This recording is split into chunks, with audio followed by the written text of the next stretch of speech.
Hyperledger and Stellar, with Hyperledger being the chain of choice for some regulated use cases like the CBDC in Brazil. Today, we will talk about XRP, and it might surprise you that we will also talk about XLM. And I say that because we are talking about the Brazilian PIX system.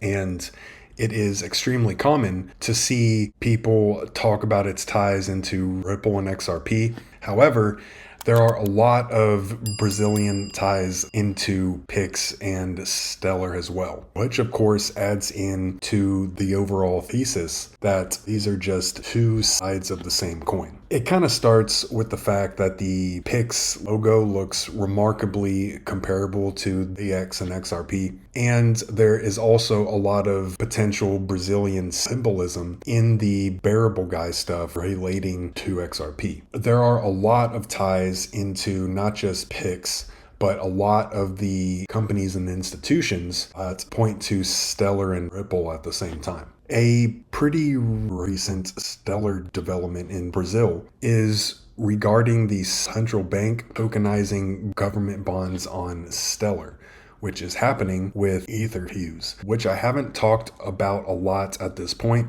However, I think from here on out, it'll be popping up often. And they are not only involved in Brazil, they're also actively working on US, European, and British bonds. However, I don't think those of us in the US are actually able to purchase those. So that's ironic. Okay, so as far as the macro fintech environment goes, Brazil was just recently working on blockchain financial infrastructure legislation. And they are now in charge of the BRICS conglomerate as well. There are a lot of ties into Ripple and the largest Brazilian financial institutions. I don't have a comparable one for Stellar. However, I am pretty confident the same kind of illustrations could be shown. Here is a statement in a presentation from the Central Bank of Brazil that is talking about their intention to provide for the interconnection of crypto assets with their CBDC, and it specifically calls out PIX. Here is kind of a simple overview of the system itself. However, the important part here is that it is primarily talking about the interoperability of assets and things like that. And it specifically calls out the US RTP, RTGS, FedNow, as well as PIX.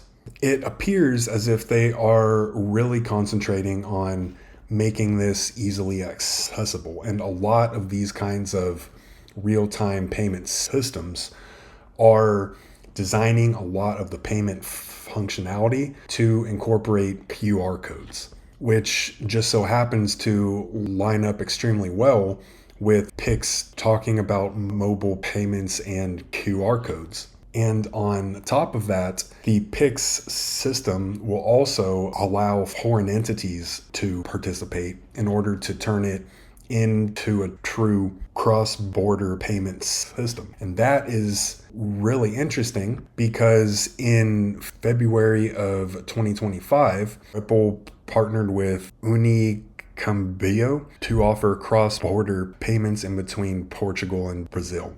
I'm pretty confident with the Spanish accents, but when it comes to Portuguese, I really don't know, so I probably just screwed it up. And it appears as if that system will incorporate the Ripple Payments Network, which incorporates the XRPL and could incorporate XRP itself as well. Now, I don't know if the RLUSD will become more prominent for these kinds of applications, or because it is a cross-border payment, if the actual XRP will act as a bridge. I don't have an opinion on that. I think each is a possible outcome, and it'll probably end up being some percentage combination of each of those. Now we get into Stellar. I wasn't really looking for this, but it was interesting because this is a statement from Stellar, and it is to the Department of the Treasury's Office of Consumer Policy. And it didn't really stand out at the start a whole lot, but on this page, it actually calls out the PIX system in Argentina being a successful network for instant payments. And that kind of gets us into how Stellar is likely involved here. And in my own humble opinion, I think it revolves around the aspect of providing a lot of interoperability. And I've actually talked about this in the past. However, I did not specifically talk about the Brazilian CBDC DREX itself. Here's more information on it, but I didn't really see that it was all in Portuguese until I already had it open. So I don't really know what it says, but it does call out the general payment structure in between two people. Here is what I was actually trying to show. So Cheesecake Labs presented their Hyperledger Cacti and Hyperledger Besu at Meridian 2024, specifically revolving around that DREX CBDC. Layer ones within Stellar that are being worked on. Hyperledger and Stellar is certainly going to be an important one, with Hyperledger being, I think, the chain of choice for some regulated use cases like the CBDC in Brazil, yes. and I think there's the MasterCard multi-token network. So we're working on all those at the same time. And Stellar also believes on the interoperability with non-blockchain systems, right? And then I think the ISO 20022 Yep. is another item that we had done a pilot with an ecosystem partner on how that would work with Stellar.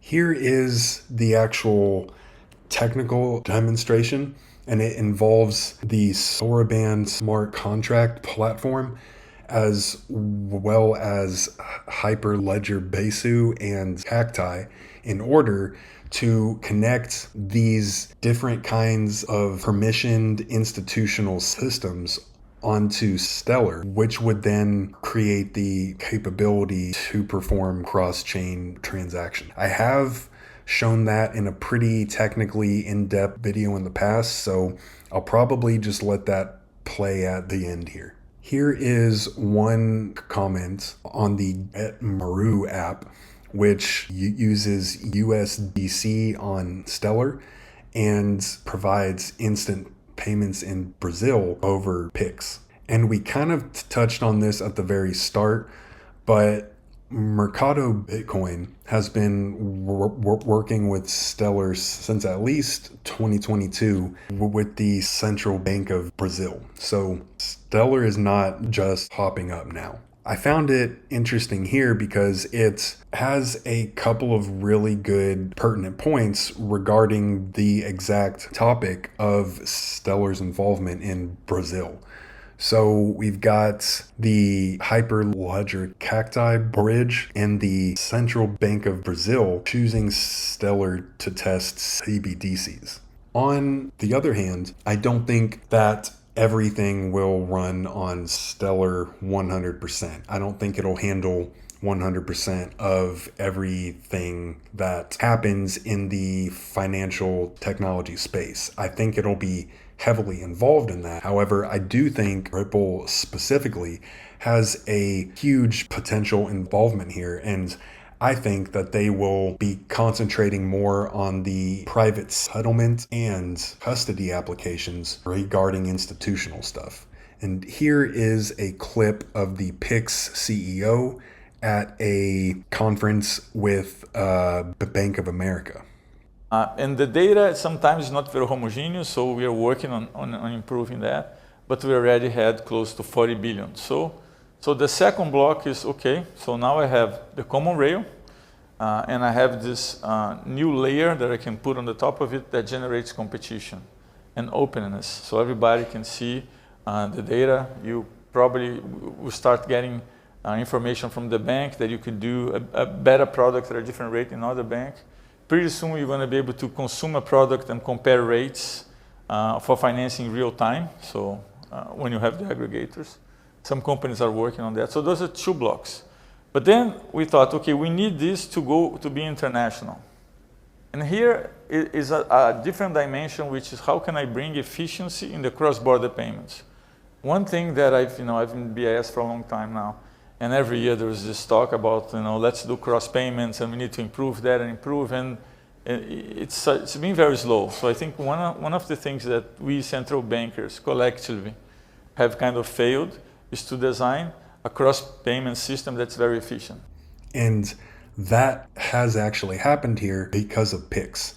You've got Stellar and Hyperledger Cacti handling a lot of the central bank tokenization and the interconnectivity. And I would imagine that Ripple is heavily involved, probably in my own humble opinion, and it's only a guess, in the private settlement in between institutions, possibly. But I really think that they will be honing in on custody, which we begin to talk more about Ripple's specific involvement here, where in 2020, Banco Rendimento runs on the RippleNet cloud, which I believe that's now Ripple Pay, where it was ODL. So I'm still not an expert on that. I don't keep up with it a whole lot. However, in 2020, it was publicly stated that Ripple would be heavily responsible for PIX. And here's a little bit more on that topic, where it is the piece of the presentation I had before, actually, and it just points right back to Banco Rendimento. Here is another one that I believe might be in Spanish instead of Portuguese, but if it's out of Brazil, nope, it has the accents that I don't know how to handle. But it is from 2024, where the Brazilian central bank is involved with Ripple in this particular event.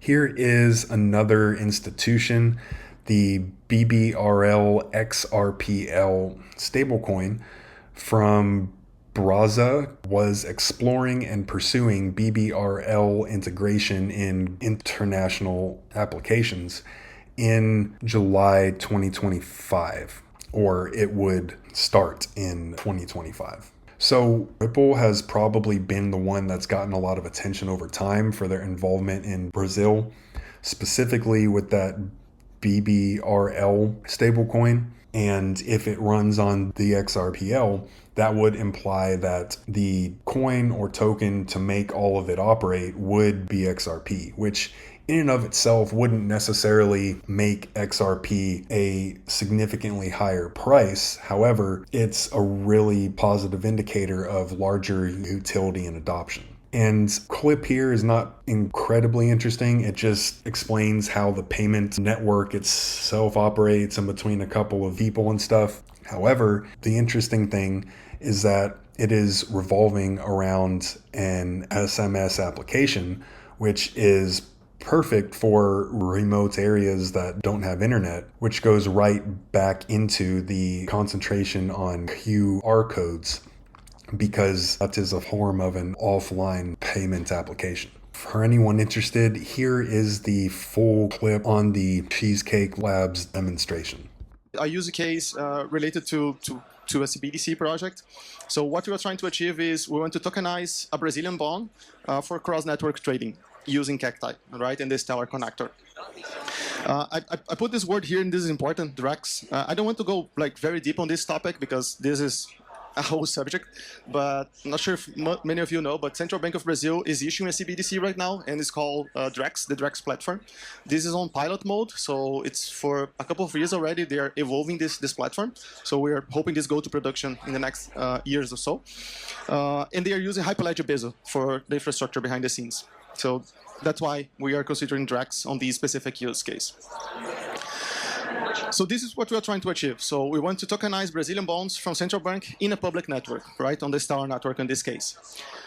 We'll go step by step on how we'll be achieving that, but just so that we can see the bigger picture for the architecture, this is exactly the same as the previous one. So we have the application layer here, then we have the connectors, then we have the ledger. On this application layer, that that's why it was important for me to present the other use case first, because inside of this application layer, there's also the same implementation of the SATP protocol that I mentioned before, right? So this is a whole handle and security way inside of this Stellar gateway. But here the difference is that we are working with decentralized applications. So we have one financial institution on one side handling one part of the services, and we have another company handling the tokenization piece with another service. So it's different infrastructure, different services, and they are communicating through this relay system on a very secure way. So going step by step, so the first step is inside of the Besu network, as the central bank has the CBDC there, the central bank needs to issue the Brazilian bonds, right, in form of digital assets, of course, inside of the Hyperledger Besu. Then the financial institution will buy those bonds directly from the central bank, and we will store those bonds into a wallet, a secured wallet. As this is a bond, the financial institution will receive yields from those bonds over time on this wallet, right? So this is the first step. With that done, another thing that we need to do is, so the financial institution will need to first bridge those bonds to the public network, and then those bonds will be split into shares, right? Into different portions on the public network, so the users can then buy those shares. As we bridge the bond to the public network, we break it down into shares, and then the user can now buy those shares. As let me go back here. As this wallet is increasing in value over time because of the yields, this is also happening with the user shares, right? So the user shares are increasing in value over time because the main wallet is also increasing value over time. And another good thing about Cacti is that we don't need to stop there, right? We are connected with Stellar, like from Hyperledger Besu to Stellar, but we can do multi-network. So we can connect Besu to Stellar, to Polygon, and to a bunch of other networks. So Cacti allows us to do that, having a single source and multiple exits and multiple representations on different networks. So again, with the same infrastructure, imagine that we have Stellar plugged here. We can have Polygon, for example, plug it into the same assets on the Besu network using the Cacti solution. Lots of layers, lots of information, but hope that picture a picture on how powerful Cacti is. Like, it's very, again, it has no limit in terms of what you can achieve with Cacti because it's very extensible, it's very pluggable, it's made of pieces. So there are a few things happening on the short term. So the connector will go live to the main branch, right? So everyone can start contributing to that connector as well. We are launching a bunch of articles on how to use and how to implement using the connector.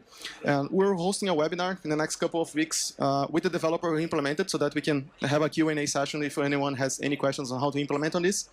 And we're looking for a real-world use case. Like, we want to implement this in production. So anyone who has an idea on how can we explore this and deploy this to production, we're open to have this conversation.